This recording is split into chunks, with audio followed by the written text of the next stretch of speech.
아멘. 할렐루야. 오늘 하루도 막연한 두려움 대신 말씀 안에서 신앙의 본질을 찾는 복된 날 되시기를 먼저 주님의 이름으로 간절히 축원합니다. 영상으로 함께하는 기도의 자리에도 동일한 은혜가 있을 줄 믿습니다. 오늘 말씀의 제목은 고난 속에서 빛나는 성도의 소망. 고난 속에서 빛나는 성도의 소망입니다. 앞선 8장에서는 7 나팔 재앙 중 첫 번째에서 네 번째까지의 나팔 재앙이 소개되었습니다. 종말론적인 재앙과 고난에 대한 이 성경적인 해석을 통해 성도들의 삶의 의미를 깊이 있게 탐구하고 또 요한계시록의 난해한 구절들을 단순히 연대기적인 사건이 아닌 하나님의 통치 원리와 성도의 성장 과정으로 재해석할 수가 있었습니다. 이제 본장에는 앞장의 내용을 계속 받아서 1절로 12절에는 다섯 번째 나팔 재앙이 나오고 13절로 21절에는 여섯 번째 나팔 재앙이 소개되어 있습니다. 앞선 첫 번째에서 네 번째까지 나팔 재앙이 주로 우주와 자연계에 미칠 대재앙들이었다면 오늘 본문에 나오는 다섯 번째와 여섯 번째 나팔 재앙은 주로 인간들에게 미칠 대재앙들입니다. 표면적으로 볼 때 이 재앙들은 사단의 간악한 계획 속에 인간의 세상을 어지럽히고 파멸시키려고 진행되는 이 사단의 역사처럼 보입니다. 그러나 본질적으로 볼 때 이 모든 재앙의 근본적인 원인자는 바로 이 우주와 이 역사의 진정한 주인 되신 하나님이심을 부인할 수가 없습니다. 우리는 종종 삶의 고난과 재앙 앞에서 좌절하고 의문을 가집니다. 왜 세상은 이토록 혼란스러운가? 왜 믿는 자들이 이러한 어려움을 겪게 하는가? 성경은 우리의 이러한 질문에 대해서 명확한 답을 제시해 주십니다. 그것은 우리가 겪는 이 모든 고난이 하나님의 섭리 안에서 우리를 정결케 하고 온전케 하는 과정이다라고 그렇게 알려주고 있는 것입니다. 우리는 요한계시록의 말씀을 통해서 마지막 때 일어나는 재앙과 악한 세력의 본질을 이해하고 그 속에서 성도가 지녀야 하는 진정한 소망과 정체성을 분명히 확고하게 할 수가 있는 것입니다. 오늘 본문 말씀을 통해서 우리에게 주신 영적 교훈이 무엇인지 은혜를 나누고 기도의 제목을 삼고자 합니다. 첫째, 재앙은 성도를 연단하고 정결하게 하는 하나님의 섭리입니다. 재앙은 성도를 연단하고 정결하게 하는 하나님의 섭리입니다. 다섯째 천사와 여섯째 천사의 나팔이 불려질 때 일어나는 끔찍한 재앙이 이제 오늘 본문에 기록되어 있습니다. 앞선 나팔의 재앙보다 훨씬 더 심각한 장면입니다. 마치 지옥의 문이 열리고 거기서 악한 영들이 세상으로 쏟아져 나오는 듯한 참혹한 광경입니다. 오늘 17절과 18절 말씀 보시면 말들의 머리는 사자 같고 그 입에서는 불과 연기와 유황이 나오며 이 세 재앙으로 인해서 사람 3분의 1이 죽임을 당하리라 라고 이렇게 표현합니다. 이것은 단순히 세상 종말의 공포를 그려내는 것이 아닙니다. 성경은 언제나 사건보다는 하나님의 뜻에 초점을 맞춥니다. 저들의 머리가 사자 같고 입에서 불과 연기가 나오는 것은 그 세력이 무섭고 파괴적인 것을 보여줍니다. 그러나 하나님은 그 모든 세력을 허락하신 분이라는 것을 우리는 알아야 됩니다. 그들의 힘이 꼬리에 있고 꼬리가 뱀 같다라고 하는 것은 그 악의 본질이 교묘하고 속이는 데 있음을 보여주고 있습니다. 겉으로는 강력하지만 그 뿌리는 거짓과 유혹이라는 얘기입니다. 오늘 본문의 초점은 20절과 21절에 있습니다. 이 재앙에 죽지 않고 남은 사람들이 그 손으로 행하는 일을 회개치 아니한다라고 말합니다. 여러 귀신과 금, 은, 동, 목, 돌로 만든 우상들에게 절하며 살인과 복술과 음행과 도적질을 회개치 아니하더라. 여기가 핵심이 있습니다. 하나님께서 재앙을 허락하시는 이유는 인간을 파괴하기 위함이 아닙니다. 하나님은 고난과 심판을 통해서 죄를 깨닫게 하시고 회개로 돌아오게 하시려고 하는 분입니다. 그러나 이 사람들은 여전히 마음을 돌이키지 않습니다.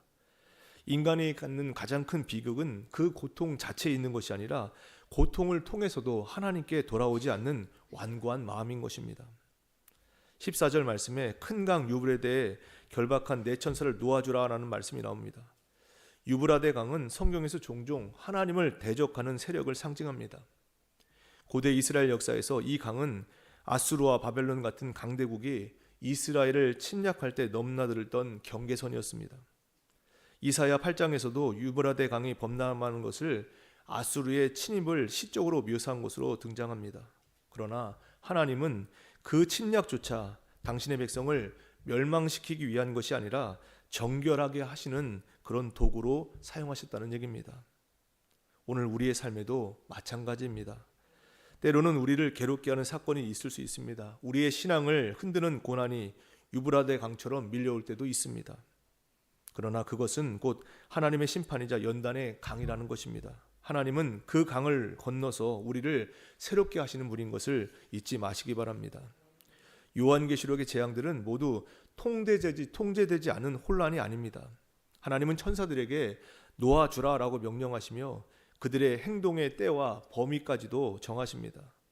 이것은 하나님께서 역사의 주권을 절대로 놓지 않으신다라고 하는 것을 보여주는 것입니다. 재앙조차도 하나님의 손에 있는 것입니다. 악이 마음껏 날뛰는 것 같지만 그 시간과 한계는 오직 하나님께서 정하시는 것입니다. 성도에게 재앙은 파괴가 아닙니다. 정결의 불입니다. 불은 금을 태우지 않습니다. 금을 정련합니다. 하나님은 세상의 악을 사용하여 성도를 연단하시고 그 속에서 우리로 하여금 더 순수한 믿음을 갖게 하신다는 것입니다. 재앙은 하나님의 백성을 단련하고 그 신앙을 깊게 뿌리내리게 하는 하나님의 섭리적인 도구라는 것입니다. 하나님은 고난을 통해 당신의 백성을 정결하게 하십니다. 불순물이 사라질 때 금은 더욱 빛나듯이 재앙은 우리 성도의 신앙을 정련하는 것입니다. 우리가 겪는 시련 속에서도 여전히 하나님은 일하고 계십니다. 하나님은 악을 허락하실지라도 결코 그 악이 하나님의 목적을 넘어설 수 없게 하신다는 얘기입니다. 하나님의 섭리는 혼돈 속에서도 완전하다는 것을 잊지 마시기 바랍니다. 그렇기 때문에 우리는 두려워하지 말고 회개하며 믿음을 지켜나가야 될 것입니다. 악이 강할수록 하나님의 계획은 더욱더 분명히 드러난다는 사실, 그래서 우리는 마지막까지 하나님을 의지하는 자가 결국 승리할 것을 우리는 믿고 있는 것입니다. 이사야 48장 10절입니다. 보라, 내가 너를 연단하였으나 은으로 하지 아니하고 너를 고난의 풀무불에서 택하였노라. 재앙이 우리를 연단하게 하시고 정결케 하신다는 사실을 마음속에 새길 수 있기를 간절히 원합니다. 둘째, 우리가 겪는 고통은 세상 풍조와의 부딪힘 속에서 오는 복된 고통입니다. 우리가 겪는 고통은 세상 풍조와의 부딪힘 속에서 오는 복된 고통입니다. 여러분 잘 아시는 마태복음 13장에 나오는 씨 뿌리는 비유는 천국의 비밀을 깨닫는 자와 깨닫지 못한 자의 차이를 분명하게 보여줍니다. 마태복음 13장 11절에 예수님은 제자들에게 천국의 비밀을 아는 것이 너희에게는 허락되었으나 그들에게는 아니 되었다라고 그렇게 말씀하십니다. 예수님은 비유로 말씀하신 이유에 대해서 저희가 보아도 보지 못하며 들어도 듣지 못하며 깨닫지 못함이니라 라고 설명하시면서 이사야서의 예언을 인용하십니다. 이 백성들의 마음이 완악해져서 그 귀는 듣기에 둔하고 눈은 감았으니 이는 눈으로 보고 귀로 듣고 마음으로 깨달아 돌이켜 내게 고침을 받을까 두려움이다 라고 말씀하시면서 깨닫지 못하게 하려는 역설적인 의미를 담고 있는 것을 보게 됩니다. 그러나 예수님은 제자들에게 너희 눈은 봄으로 너희 귀는 들음으로 복이 있도다 라고 그렇게 선포하십니다. 이것은 많은 선지자와 의인도 보지 못하고 듣지 못한 것을 제자들이 보고 들었기 때문입니다. 씨 뿌리는 비유에서 등장하는 이 네 가지 밭, 길가와 돌밭과 가시떨기와 좋은 땅은 말씀을 대하는 다양한 태도를 상징합니다. 길가는 천국 말씀을 듣고도 깨닫지 못해서 악한 자에게 빼앗기는 자입니다. 돌밭은 말씀을 기쁨으로 받았지만 뿌리가 없어서 환난이나 핍박에 넘어지는 자들을 상징합니다. 가시떨기는 말씀을 들으나 세상의 염려와 재물의 유혹에 막혀서 결실하지 못하는 자를 말합니다. 좋은 땅은 말씀을 듣고 깨달아서 100배, 60배, 30배 결실을 맺는 자를 말합니다. 비유의 핵심은 어떻게 좋은 땅이 될 수 있는가라고 하는 것이 더 중요하다는 얘기입니다. 보아도 보지 못하고 들어도 듣지 못하는 귀와 눈을 가지고 있다면 아무 소용이 없다는 얘기입니다. 종말의 때에 하나님 백성들에게 모든 것이 합력하여 손을 이루는 가정이 된다는 얘기입니다. 그래서 있는 자는 더 넉넉해지고 악한 자들에게는 있는 것도 빼앗기는 일이 일어날 것이다 라고 말씀해 주고 있는 것입니다. 우리가 겪는 고통은 거룩하게 살려는 믿음과 세상 풍조와의 부딪힘 속에서 오는 복된 고통이라는 것을 잊지 마시기 바랍니다. 이것은 악한 자들이 죄악 때문에 당하는 고통과 구별이 되는 것입니다. 야고보서 1장 2절로 4절입니다. 내 형제들아 너희가 여러 가지 시험을 당하거든 온전히 기쁘게 여기라. 이는 너희의 믿음의 시련이 인내를 만들어내는 줄 너희가 알미라. 인내를 온전히 이루라.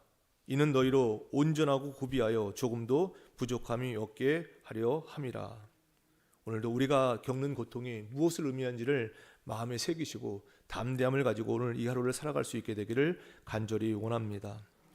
끝으로 고난을 통해 영적 성장을 이루게 하십니다. 고난을 통해 영적 성장을 이루게 하십니다.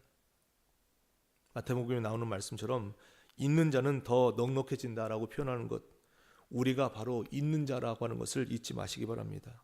우리는 분명히 주님의 은혜로 눈이 띄이고 귀가 열려서 하나님의 백성으로 부름받은 자들이 바로 우리입니다. 우리가 겪는 시련, 고난, 핍박, 환난은 우리를 만들어내시고 정결케 하시고 정금같이 재련하라는 과정인다는 것을 우리는 기억해야 합니다. 이 과정이 없이는 절대로 온전해질 수가 없는 것입니다. 그렇기 때문에 우리는 고통에 대한 올바른 신앙적인 태도를 분명히 가져야 됩니다. 우리는 왜 세상이 이런가, 왜 믿는 자가 이런 현실을 당하며 살아야 되는가라는 비명을 지르면 안 된다는 얘기입니다. 분명히 고통스럽지만 그 고통 자체는 이미 복이고 다행이고 우리를 변개시킬 수 없는 운명이고 소망이고 신앙이고 우리의 자랑이 된다는 것을 우리는 기억해야 합니다. 세상과 타협하여 신앙의 눈을 지그시 감고 누리는 평화는 진정한 평화가 아닙니다. 신앙적인 책임에서 벗어난 게으름에 불과하는 것입니다. 종말과 어려움에 대한 성도로서의 담대함을 오늘 이 새벽에 가지실 수 있기를 간절히 원합니다. 성도들은 종말에 대해서 그래서 겁낼 필요가 전혀 없습니다. 신앙의 현실에서 겪는 어려움에 대해서도 우리는 겁낼 필요가 없는 것입니다. 그 모든 것들은 성도된 우리를 살찌게 하고 든든하게 하고 영광스러운 완성으로 인도할 하나님의 복된 손길이라는 것을 잊어서는 안 되는 것입니다. 우리는 우리를 위해서 아들을 내어주시고 그 아들 안에 우리를 묶으신 하나님 앞에 그래서 감사할 수가 있는 것입니다. 성삼위 하나님의 인도하심과 보호하심, 그리고 우리를 사랑하사 그 아들을 보내주신 하나님의 사랑으로 우리는 굳건히 묶여 있는 것입니다. 이 세상 그 어느 것도 우리 주 예수 그리스도 안에 있는 하나님의 사랑으로부터 끊을 수가 없는 것입니다. 우리에게 일어나는 어떤 일도 우리를 망하게 하거나 실패하게 할 수 있는 것이 없다라는 사실입니다. 이 믿음을 가지시고 말세를 사는 우리 성도들이 하루하루의 삶을 하나님의 사람으로 살아내는 그 인내를 가지고 그 승리와 지혜와 자랑이 오늘도 삶을 살아가는 우리 모두에게 있기를 주님의 이름으로 간절히 축원합니다. 기도하겠습니다. 하나님 아버지 은혜를 감사드립니다.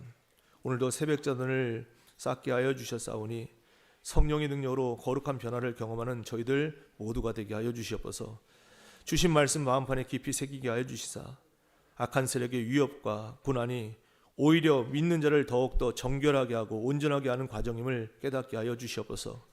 세상과의 타협 대신에 견고한 신앙으로 고난을 이겨내는 법을 배우는 저희들 모두가 되도록 은혜 베풀어 주시옵소서. 주님 앞에 나올 때 감사함으로 각종 힘을 성결해드린 손길이 있사오니 기뻐 받아 주옵시며 모든 어려운 상황을 압도하는 영적인 기쁨이 넘쳐나는 복된 인생 되게 하여 주시옵소서. 오늘도 저희들 합심해서 기도드립니다. 나라와 민족을 위해서, 세계 열방을 위해서, 교회와 가정을 위해서 개인의 기도 제목과 중보 기도 제목 가지고 간절히 기도드립니다. 기도드릴 때마다 우리 인생과 이 땅의 모든 난제들이 주님의 뜻대로 해결되는 은혜를 누리게 하여 주시옵소서. 기도하시는 한 분 한 분 주님을 앙망할 때 한 번도 경험치 못한 경탄할 만한 새롭고 살기를 열려지는 것을 체험하는 기도의 시간 되게 하여 주시옵소서. 육신의 질고를 아파하는 이들마다 능치 못할 일이 없으신 하나님의 은혜로 고난을 돌파하게 하여 주시옵소서. 오늘도 세상에 나가 살아갑니다. 어디를 가든지 무엇을 하든지 오직 하나님께만 영광 돌리는 하루의 삶이요 열방의 소망 되시는 주님 안에 거함으로 엘림의 축복이 넘쳐나는 복된 날 되게 하여 주시옵소서. 하루 되어지는 모든 일정을 주님께 의탁드립니다. 무슨 일을 만나든지 불평과 염려 대신 감사와 소망이 넘치는 삶을 살게 하여 주시옵소서. 오늘도 행복한 아침, 감사하는 저녁의 삶을 살게 하시는 우리 주님 예수 그리스도의 이름으로 감사하며 간절히 기도드리옵나이다. 아멘.